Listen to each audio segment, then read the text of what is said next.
Double honors to the elders and apostles of Great Millstone. Shalom to the wandered Israelites, which include the Judas children, the Zerberg, Negroes, Latinos, and Indians who are oppressed together still, according to the book of Jeremiah 15:33. But whom Saleh pertaining to the abduction, the giving of the law, the promises, the glory, and the covenants, according to the book of Romans, chapter 9. First off, this will be a quick lesson, I try to do my best to bring it on point, on topic, real quick, not to overly,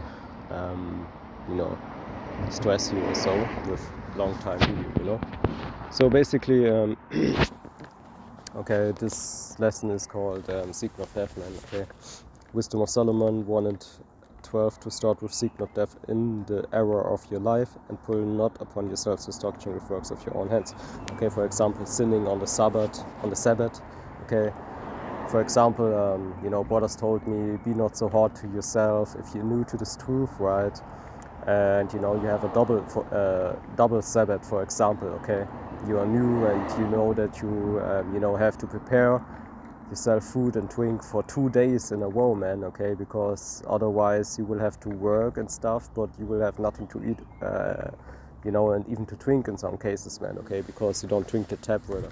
Okay, for what is suggested. Okay, it doesn't mean that you have to die if you didn't buy water at the shop, so in worst case you have to drink tap water, but we want to avoid that. Okay, so basically, be not too hard to yourself. That goes into being over righteous, and what this mean, that doesn't mean that you have 2 years being in this truth and all of a sudden you start to do work, and not do work, but you start buying stuff because you say, oh, I'm new to this truth still, and I'm not too hard to myself, hopefully. No, man. Okay, there's a time somewhere when you have to learn that you are now long enough in the truth, okay, that you know that you have to prepare yourself for 2 days in a row, being in a Sabbath, and you have to have prepared everything in the time already. Okay, so that's just what I'm talking about here. Okay, so this is really a really beautiful verse, right, to start with. Verse 13: for God made not death, neither had he pleasure in the destruction of the living.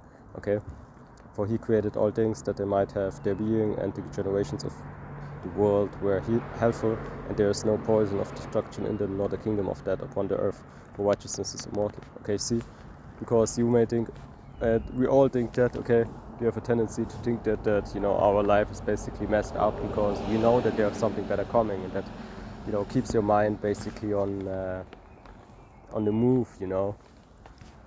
So let's go into this. Living dog better than a dead lion. So what you want, okay, is to see the fall of your enemies, man.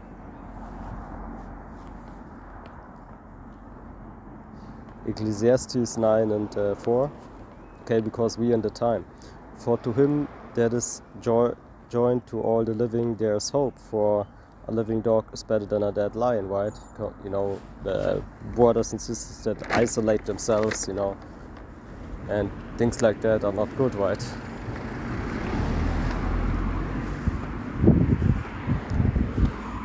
So basically, I will end it here. These are scriptures that, from my opinion, work really, really well together. Okay. So with that, all praises to Yahweh, Baruch Hashem, and